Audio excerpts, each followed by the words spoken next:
The US Navy blew a hole in an Iranian cargo ship, boarded it at gunpoint, and seized it in the Gulf of Oman. Iran responded by firing drones at American warships, and the ceasefire between the US and Iran immediately collapsed.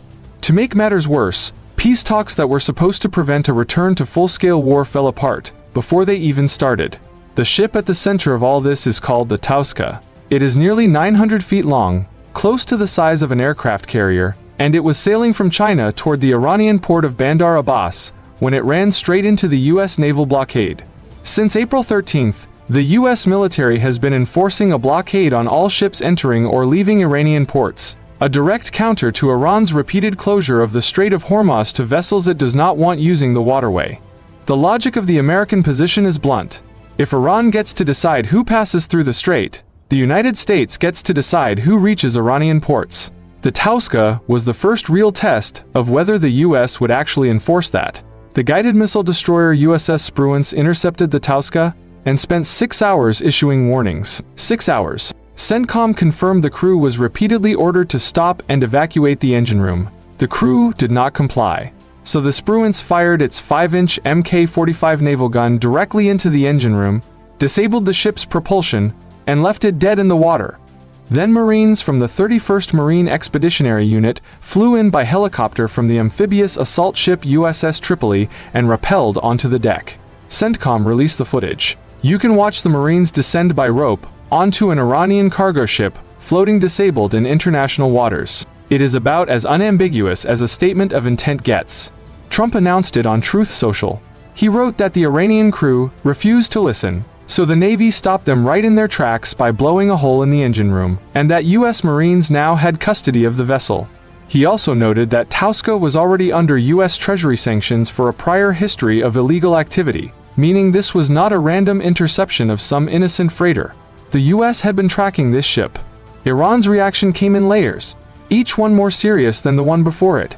The RAGC top military command, Qatem al-Anbiya, called the seizure armed piracy. A military spokesman said US forces had fired on the ship, disabled its navigation system, and boarded it, and warned that the armed forces of Iran would soon respond and retaliate. Iran initially denied the seizure had even happened, claiming its naval units had compelled American forces to withdraw. That claim fell apart when CENTCOM released the footage showing Marines already on the deck. Tehran then acknowledged what had occurred and called it a ceasefire violation. Then came the drones.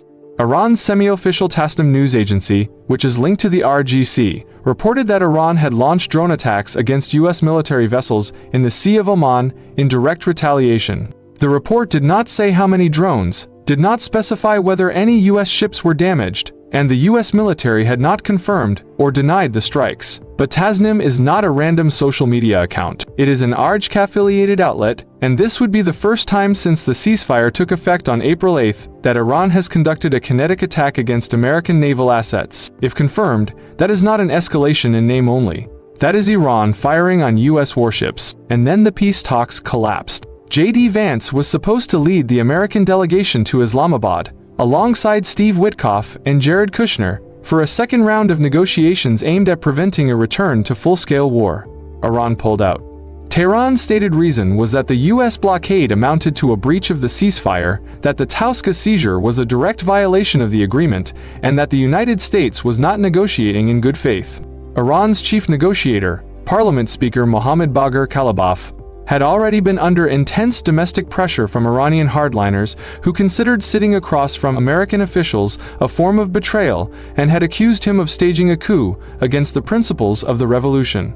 Kalibaf went on Iranian state television to defend the decision to negotiate at all. Then the Touska happened, and he had nothing left to defend. To understand why the strait is the center of all of this, you need to understand what it represents economically. The Strait of Hormuz carries roughly 20% of the world's oil and liquefied natural gas, 1/5. Every tanker sailing from Saudi Arabia, Kuwait, Iraq, the UAE, and Qatar passes through that narrow channel between Iran and Oman. When Iran closed it at the start of the war, oil prices surged globally, shipping companies rerouted or halted transit, and Gulf economies started sending warnings to Washington about the economic damage spreading beyond the battlefield. A brief stabilization followed after the ceasefire was announced, and Iran signaled it would allow traffic through again. Then, the US imposed its blockade of Iranian ports. Iran said that was itself a ceasefire violation. Conditions at the strait worsened again, and the RAGC Navy began firing on commercial vessels trying to transit on the same day the Touska was seized. The UK Maritime Trade Operations reported receiving distress calls from tankers taking fire from Iranian gunboats near the strait. All of that happened in one day. What makes this standoff genuinely difficult to resolve is that both sides have arguments that are internally coherent.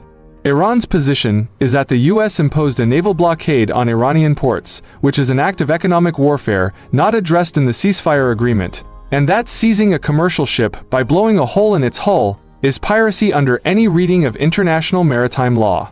The US position is that the Touska was already under Treasury sanctions for sanctions busting, was attempting to breach a lawfully enforced blockade, and was given 6 full hours of warnings before a single shot was fired. Both of those positions can be simultaneously accurate, and neither one makes the situation any less explosive. Kalibaf put the Iranian frustration in terms that land differently when you consider the context. He asked how it is possible for everyone else to pass through the Strait of Hormuz, while Iran cannot. He said, it is simply not possible. And from where he sits, in front of an Iranian public that has watched the country's supreme leader killed in an Israeli airstrike, its military degraded by weeks of bombardment, its economy shattered, and now its commercial ships boarded at gunpoint by American Marines, that question does not sound like rhetoric. It sounds like the actual position of a country that has run out of patience. Trump's framing is the mirror image. He told the American public the blockade is costing Iran $500 million a day, while the United States loses nothing. He called Iran's actions in the strait a total violation of the ceasefire. He warned that if a deal is not reached, the US will knock out every single power plant and every single bridge in Iran. Between those two positions, with Iranian drones reportedly already in the air over the Sea of Oman, a seized cargo ship sitting under Marine Guard, peace talks in ruins, and the ceasefire set to expire, the space between standoff and something significantly worse has gotten very small, very fast.